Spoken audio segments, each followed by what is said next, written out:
Right now, your air conditioner is making 5 to 10 gallons of clean water every single day and sending every drop of it straight down the drain. Not because that is the only option, not because there is no other way to route it, but because nobody in the industry that profits from selling you water has ever had a reason to tell you what that condensate line actually produces. I want you to sit with that for a second, because once you see it, you cannot unsee it. There is a $3.3 billion industry built around machines that do one thing: cool air until the moisture in it turns liquid. That is it.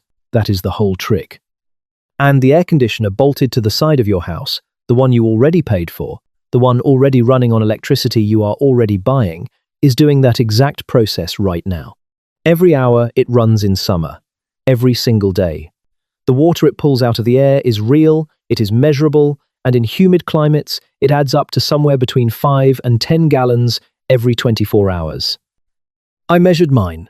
On a July afternoon in moderate humidity, I collected 6.2 gallons in one day from a single residential unit. That is not a rounding error. That is 6.2 gallons that went down a PVC pipe into the ground because the system was designed to waste it. I want to be precise about that word, designed. The condensate drainage system in a standard HVAC installation is not an accident. Engineers made deliberate choices about where that water goes. And for 60 years, the choice has been away from you, down the drain, out to the yard, into a French drain. Somewhere it cannot be used.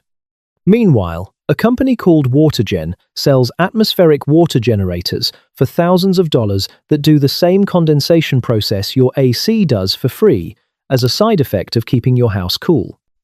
The global atmospheric water generation market is projected to reach $14 billion by 2035. 14 billion, built on technology you already own and are already running.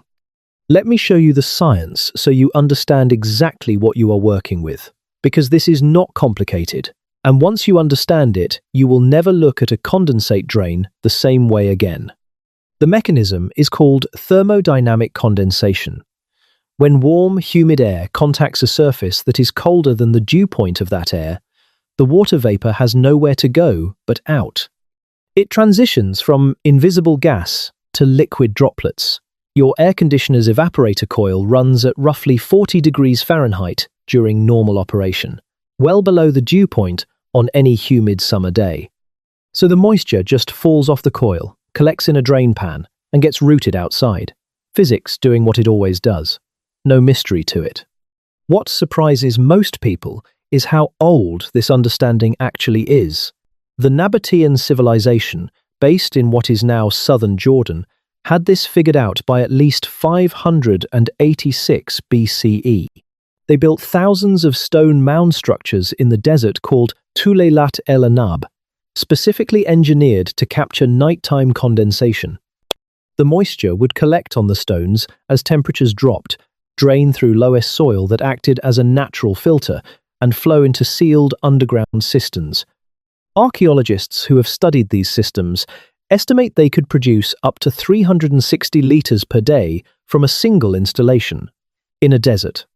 With no electricity, no compressor, no moving parts at all, the Nabataeans understood that the atmosphere always carries water, and that your only job is to give it a cold surface to let go onto.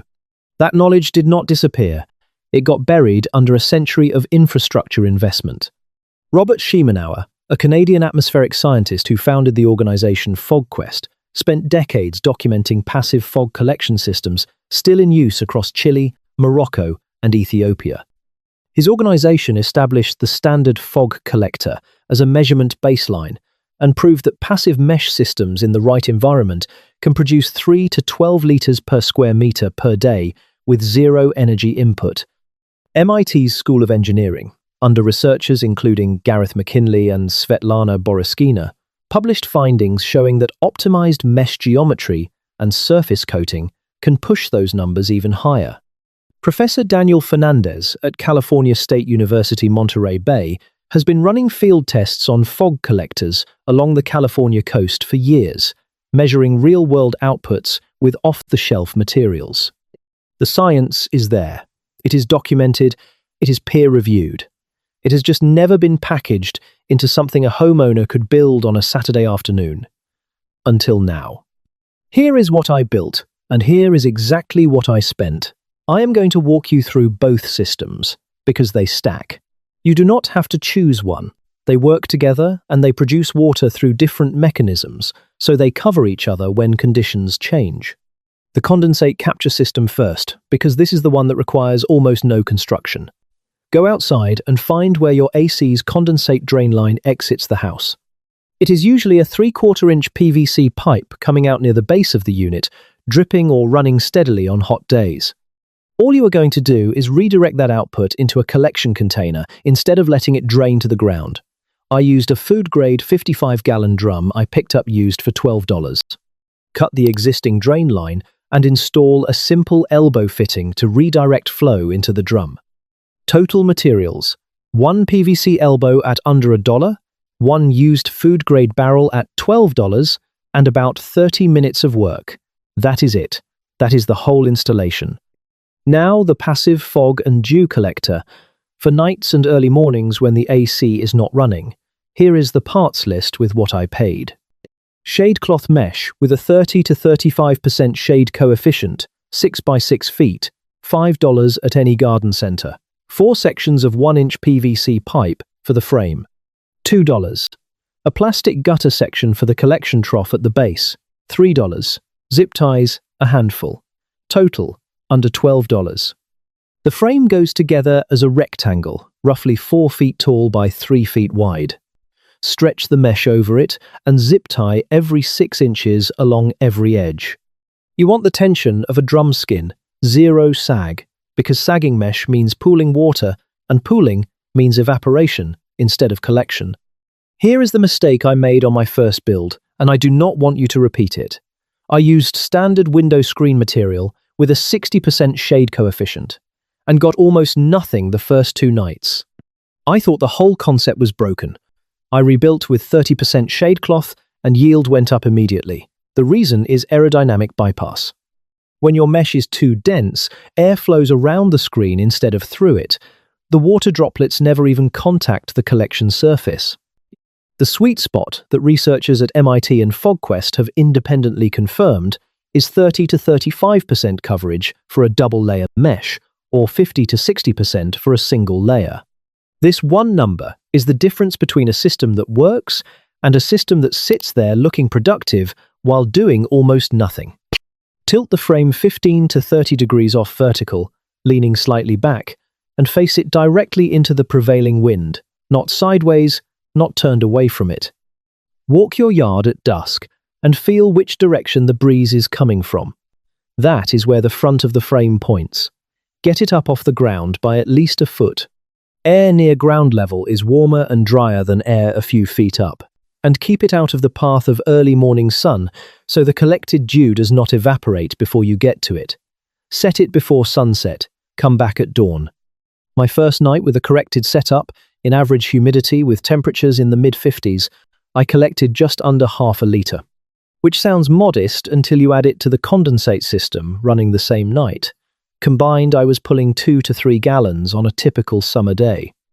In a humid climate, a coastal area, or a river valley where morning fog rolls in regularly, people running this setup at scale are seeing significantly more.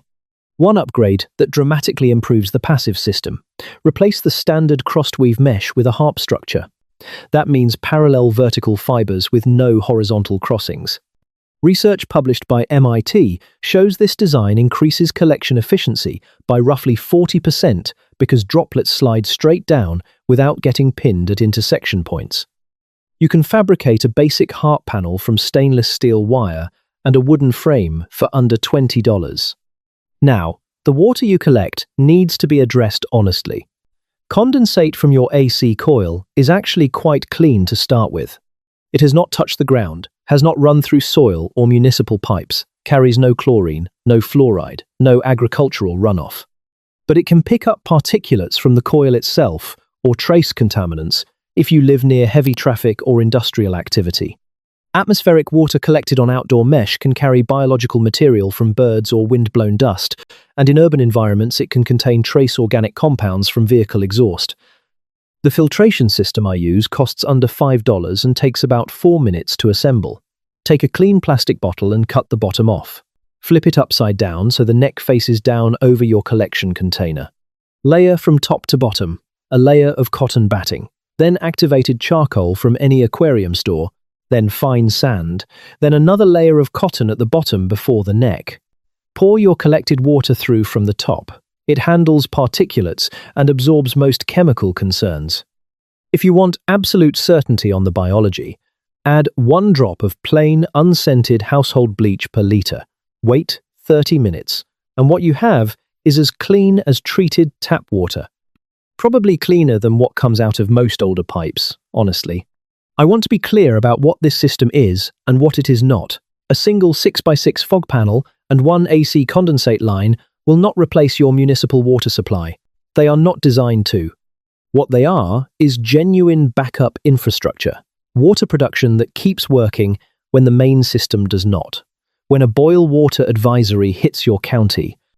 When a pipe break leaves your neighborhood dry for 3 days. When a storm knocks out pressure for a week and you are looking at empty containers, wondering what you are going to do.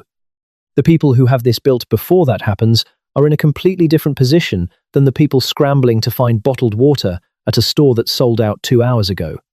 There is also something that goes beyond the practical math here. And I want to say it plainly because I think it matters.